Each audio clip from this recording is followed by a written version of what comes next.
Welcome back guys, you are watching Texonist और आज हम बात करने वाले हैं सीएसएस की प्रॉपर्टी बैकग्राउंड साइज के बारे में। ये जो बैकग्राउंड साइज प्रॉपर्टी होती है इसमें टोटल 5 वैल्यू होती हैं। Number 1 auto, then length, percentage, cover and content. इन 5 तरीके से आप सीएसएस के बैकग्राउंड का साइज दे सकते हैं। प्लस इसमें एक प्रॉपर्टी पिक्सल्स भी होती है जिसे आप पिक्सल में दे सकते हो, ठीक है। तो वो प्रॉपर्टी मैंने इसमें लिखी नहीं है, एक्चुअली लिखना चाहिए था, लेकिन पिक्सल में भी आप इसमें प्रॉपर्टी दे सकते हो। सो चलिए देखते हैं कैसे इसको वर्क करते हैं। ठीक है गाइज। हम आते हैं यहाँ पे अपनी सीएसएस पे। सीएसएस में वही exam dot H T M L page में and इसके अंदर हम बैकग्राउंड लिखेंगे, बैकग्राउंड साइज। बैकग्राउंड साइज लिखने के बाद इसमें सबसे पहले हम वैल्यू देंगे उसकी पिक्सल्स में, ठीक है। पिक्सल्स में क्या करते हैं कि इसमें एक्स और वाई डायरेक्शंस देना पड़ता है। तो अगर आपने 200 पिक्सल बैकग्राउंड दे दिया और इसको जाके आप रिफ्रेश करके देखेंगे तो ये 200 पिक्सल ले लेगा, ठीक है, ऑटोमेटिक। अगर आपने एक वैल्यू दी है, यहीं आप यहाँ पे 500 पिक्सल दे देते हो तो ये ऑटोमेटिक 500 पिक्सल लेगा। ठीक है गाइस, ठीक है। तो ये 500 पिक्सल ले लिया, लेकिन 500 पिक्सल ये वाई डायरेक्शन में नहीं ले रहा है, सिर्फ एक्स डायरेक्शन में ले रहा है। क्यों? क्योंकि जो मैंने इस टिप की ये ग्रीन कलर का बॉर्डर दिख रहा है, इसकी एक्चुअल हाइट ही मैंने 500 पिक्सल रखी है। तो अगर ये एक्स और वाई दोनों ले रहा होता तो इसकी वाई में डायरेक्शन 500 पिक्सल पूरी कवर हो जानी चाहिए थी लेफ्ट से, है ना। देखिए मैं इसका दिखा देता हूँ। ये जो हमारा हाइट है ये 500 पिक्सल दिख रही है, सेम उस पे। तो अगर आपको इसमें वाई डायरेक्शन भी देना होगा, जब अगर वाई में भी कवर अप करना है तो 500 पिक्सल आप लिख दो, ठीक है। तो अब ये 500 पिक्सल अभी तो एक्स में थी, अब ये वाई में भी हो गई, कवर अप हो गया, ये पूरा का इतना डेटा कवर अप हो गया। तो एक्स और वाई में दिया जाता है। इसमें एक वैल्यू होती है ऑटो, जो कि हमने सबसे पहले बताना है था, लेकिन मैंने सबसे पहले पिक्सल बताया था कि आपको ऑटो समझ में आए। ऑटो जो प्रॉपर्टी होती है वो ऑटोमेटिक जो भी उसकी हाइट और लेंथ होती है उसको लाके यहाँ पे रख देती है। देन इसके बाद इसमें प्रॉपर्टी आती है लेंथ, ठीक है। एक्चुअली ये भी प्रॉपर्टी ऑटो की तरह ही वर्क करती है, खास आपको इसमें फर्क वो नहीं, डिफरेंस नहीं मिलेगा। लेकिन ये प्रॉपर्टी बहुत ही कम यूज भी की जाती है।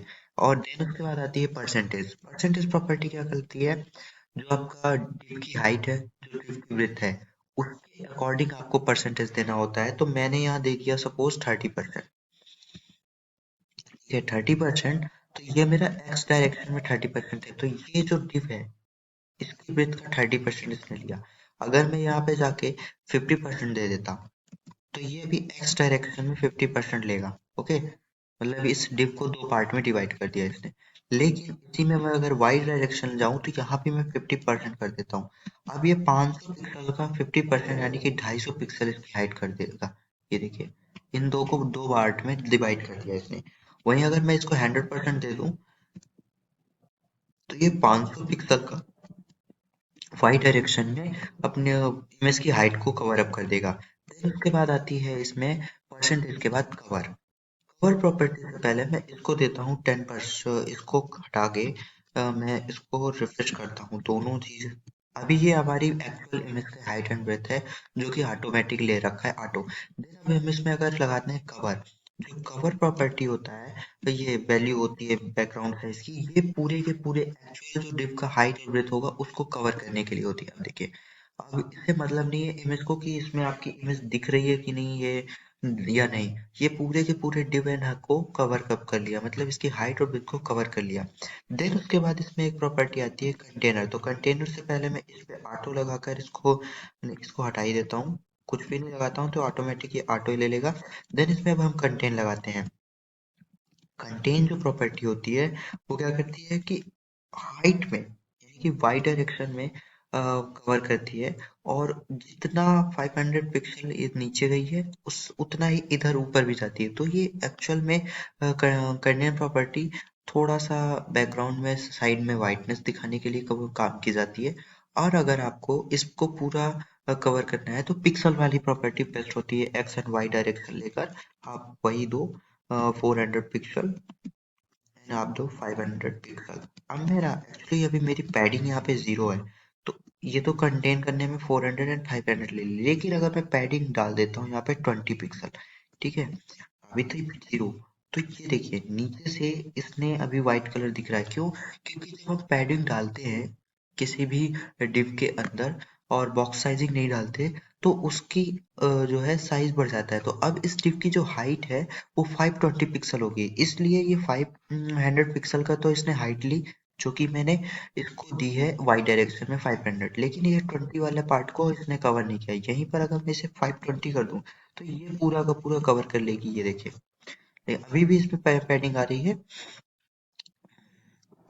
यहाँ पे 530 देना पड़ेगा,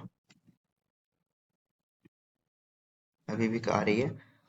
देखिए अभी आपको इसमें 540 देना होगा, क्यों? 20 अराउंड हो गया ना, सॉरी गाइस, मैंने 420 पैडिंग दी है, तो ये पैडिंग का चारों पार्ट है, इसलिए ये काम नहीं कर रहा था। चारों पार्ट से होती है ना पैडिंग, चारों तरफ से लग रही है इसमें। तो ये अभी इसकी जो एक्चुअल हाइट है वो 540 हो गई थी, अब इसमें देखिए 540 मैंने दिया तो इसने पूरा कवर कर लिया। यही अगर मैं अभी यहाँ पे क्या करूँ, 30 दे दिया है ना, तो 30 का पैडिंग का मतलब है 500 प्लस 30 प्लस 30, 560 हाइट हो गई है इसकी। तो अगर इसको मैं कवर अप करना चाहता हूँ पूरे पूरे हाइट को, तो 560 देना होगा, तब जाके ये कवर करेगी, ये देखिए। वहीं अगर आप सोच रहे हो कि 30 मैंने 10 बढ़ाया है, 550 मैंने अभी गलती जो की थी वही चीज होगी, ये देखिए नीचे से 10 पिक्सल्स आपको शो कर रहे हैं। तो इस तरीके से पैडिंग यहाँ पे हाइट को कंटेन कर लेती है, मतलब जब डिम के अंदर आप पैडिंग लगाते हो तो उसकी हाइट बढ़ती है, ये याद रखना। और आपको पिक्सल में देते समय उसको काउंट करना होगा, 30 ऊपर से एंड 30 नीचे से, तब जाके उसने हाइट कवर अप किया है, ठीक है। तो आई होप आपको ये बैकग्राउंड साइज के बारे में प्रॉपर नॉलेज मिला होगा, और आपको ये अगर ज़रूरत पड़ी कभी वेब पेज के अंदर बैकग्राउंड साइज की, तो आप यूज़ कर सकेंगे इजली तरीके से। सो वीडियो को लाइक एंड शेयर कर देना एंड चैनल को सब्सक्राइब कर देना।